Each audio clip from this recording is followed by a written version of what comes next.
Dios les bendiga, bienvenidos. La evangelización acompañada de señales y milagros será el tema de estudio de hoy. Nuestra introducción nos dice cómo nos emociona decir que en estos tiempos hombres y mujeres llenos del Espíritu Santo, empeñados en buscar y hacer la voluntad de Dios, están atrayendo a personas día a día para que adoren a Dios y glorifiquen su nombre, a los cuales Dios respalda con señales, milagros, abriéndoles brechas y puertas para que vean el poder del Evangelio. Primer punto, dice cómo los milagros confirman el ministerio de la evangelización, el milagro de la resurrección de Cristo, Marcos 16, verso 14. Finalmente, dice, se le apareció a los 11 mismos, estándose ellos sentados a la mesa, y le reprochó su incredulidad y dureza de corazón, porque no habían creído a los que le habían visto resucitado. El milagro fundamental de la historia del cristianismo es la resurrección real y física de Jesucristo, el Hijo de Dios. Primera de Corintios 15, 14 nos dice: y si Cristo no resucitó, vana es entonces nuestra predicación, vana es también vuestra fe. Jesús hizo por lo menos 12 apariciones a sus discípulos, dándoles así testimonio de su resurrección. Yo lo voy a enumerar, comenzando con María Magdalena junto al sepulcro en Juan capítulo 20. A las mujeres que iban por el camino, Mateo 28. A Simón Pedro en Lucas 24. A los discípulos que iban camino a Emaús, Lucas 24. A los apóstoles y discípulos reunidos en Jerusalén la noche de su resurrección, cuando no estaba Tomás. Esto está en Lucas 24, Juan 20 y Marcos 16. A los discípulos 8 días más tarde de la noche de resurrección, estando ahí Tomás. Juan 20. A los 7 discípulos en el mar de Galilea, Juan 21. A los 11 en el monte de Galilea, Mateo 28. A más de 500 reunidos en el monte de las bienaventuranzas, Primera de Corintios 15, 6. A Santiago, el hermano de Jesús, Primera de Corintios 15, 7. A los discípulos que lo vieron ascender al cielo desde el monte de los olivos, Lucas 24 y Hechos capítulo 1. A Pablo camino a Damasco, Primera de Corintios 15 del 8 al 10. Con el milagro de la resurrección de Cristo quedaron confirmadas las profecías del Antiguo Testamento. Salmo 16 del 9 al 11, Isaías 53 del 9 al 12. Pero también la palabra dicha por Jesús a sus discípulos de que se levantaría de la tumba después de 3 días. Mateo 16, 21, Mateo 20, 19, Marcos 9, 31, Lucas 18, 33 y Primera de Corintios 15, 20, 21. Esto es importante a la hora de nosotros presentar la autenticidad del Evangelio. Punto B. El milagro de la salvación de los que creen en Jesús, verso 15.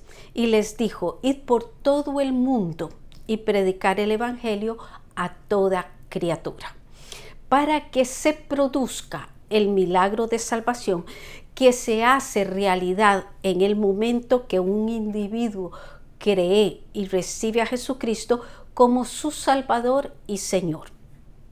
Este proceso comienza con creer. Romanos 10:10 nos dice que con el corazón se cree para justicia. seguido de una declaración pública de aquella aceptación interna con la que se confiesa para salvación, nos dice ahí mismo Romanos 10:10. Y el tercer paso es sentir el deseo de obedecer a Dios, ir al bautismo, verso 16. El que creyere y fuere bautizado será salvo. El eunuco de Etiopía en Hechos 8, 35-36 es un ejemplo de esto cuando Felipe le anunció el evangelio de Jesús. Ellos encuentran agua y el eunuco le dice a Felipe: ¿qué impide que yo sea bautizado? Con eso estamos destacando el deseo que se experimenta de obedecer a Dios, más que referirnos al tiempo entre creer y bautizarse. El aceptar a Cristo como Salvador es un acto totalmente voluntario de cada persona. Pero el verso 16 concluye diciendo: el que no creyere será condenado. ¿Qué podemos decir?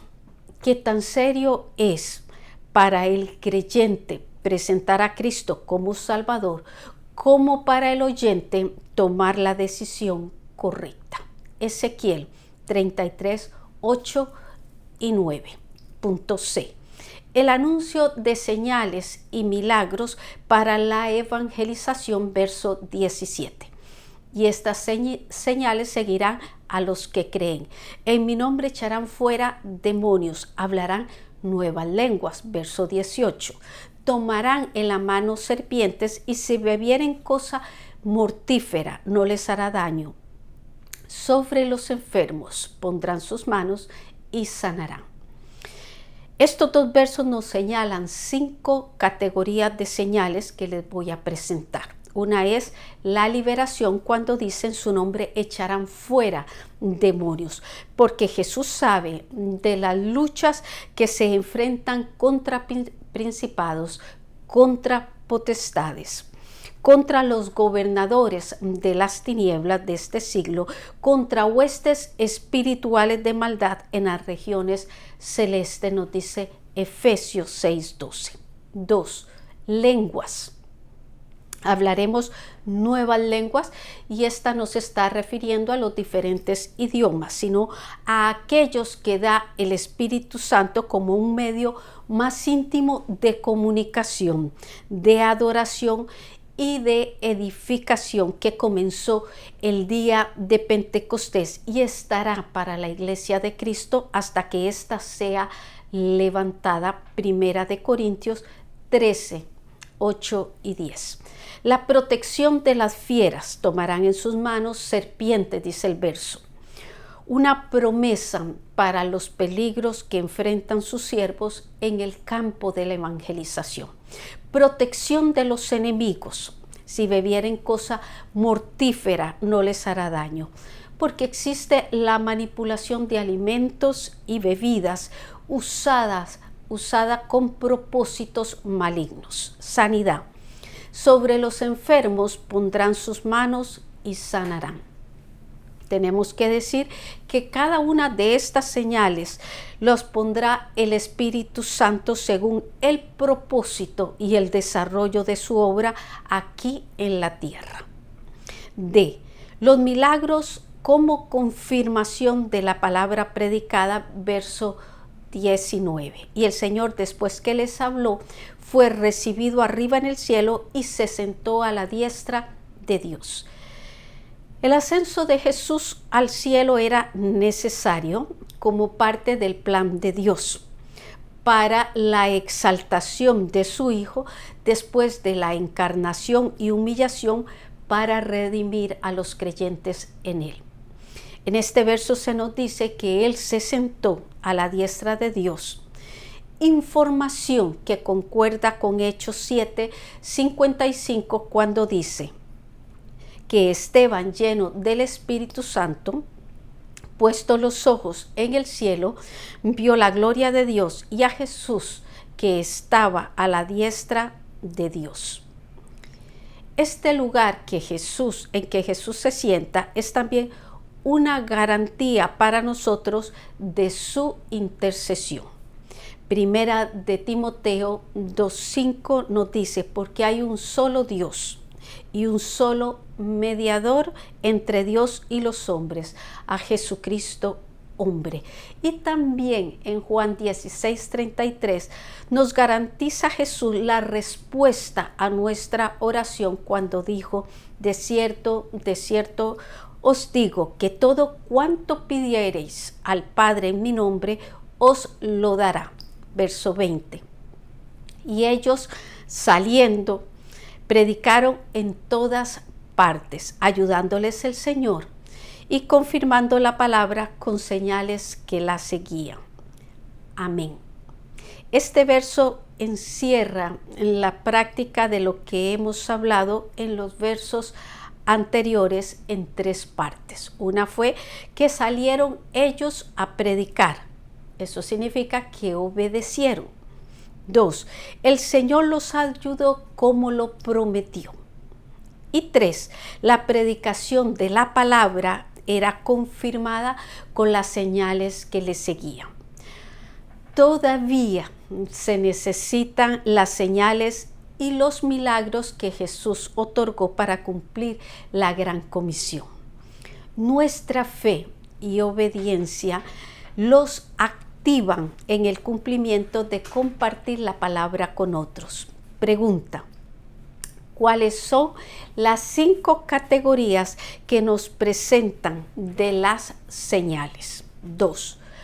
Los milagros fortalecen la fe de los que creen en Cristo. A.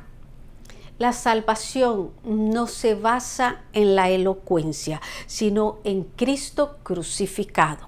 Ahora vamos a 1 de Corintios, capítulo 2, verso 1, que dice Pablo. Así que, hermanos, cuando fui a vosotros a anunciaros el testimonio de Dios, no fue con excelencia de palabras o de sabiduría.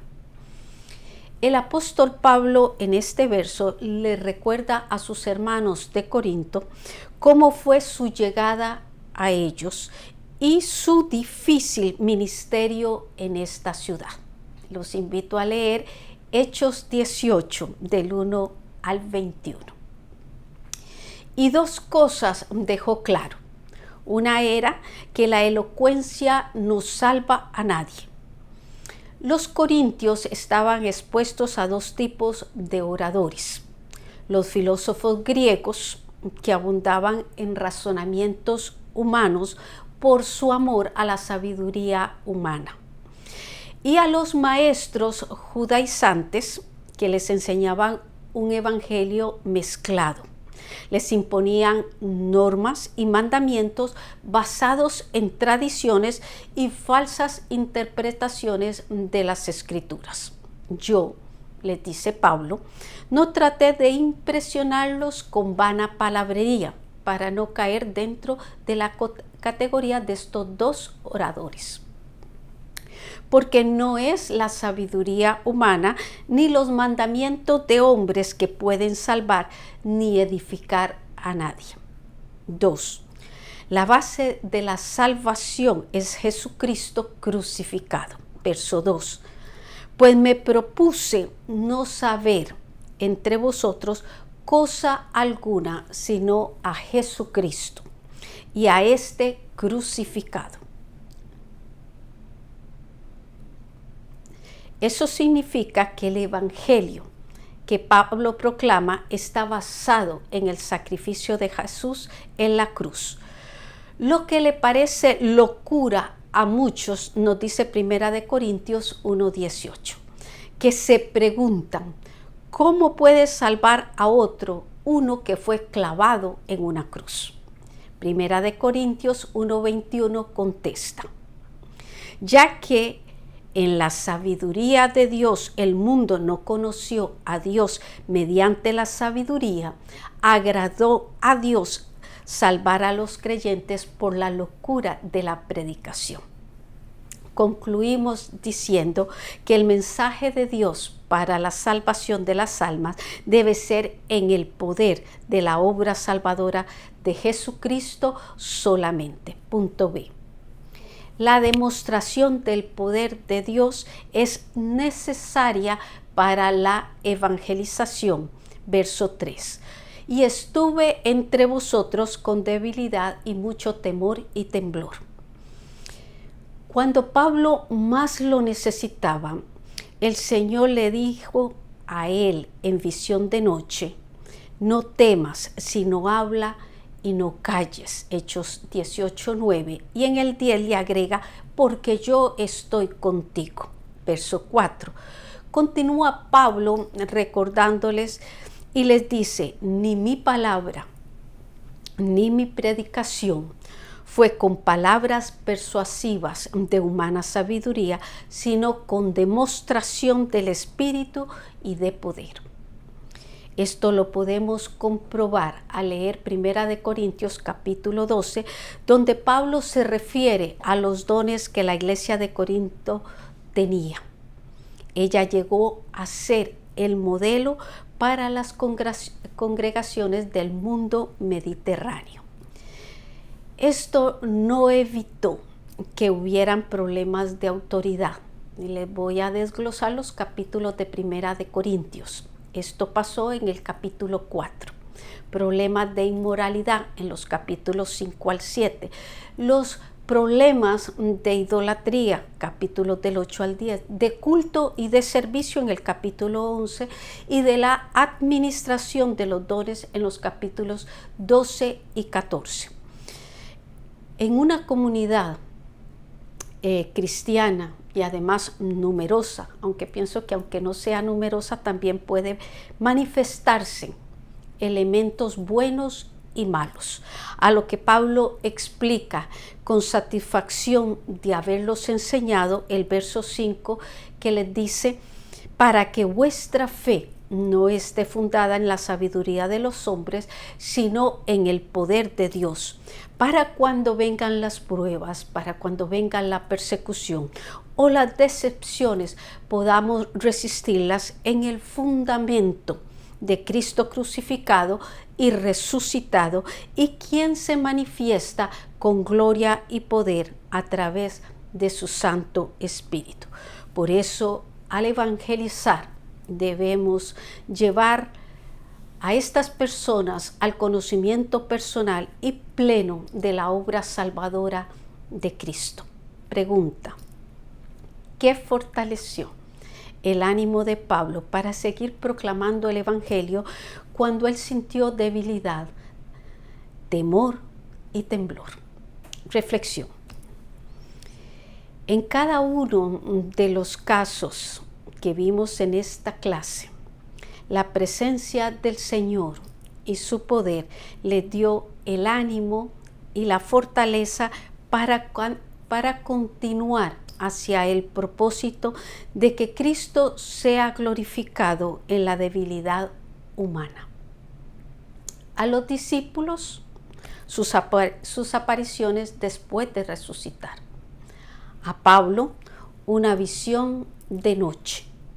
Y al nuevo convertido, cuando cree y lo recibe como su Salvador, éste llega a una convicción de fe en su corazón que puede expresar con sus palabras y un deseo de obedecer a Dios. Por eso te invito a todo el que tenga la oportunidad de oír este estudio, a que su fe no esté fundada en la sabiduría de los hombres, sino en el poder de Dios. 1 Corintios 2:5.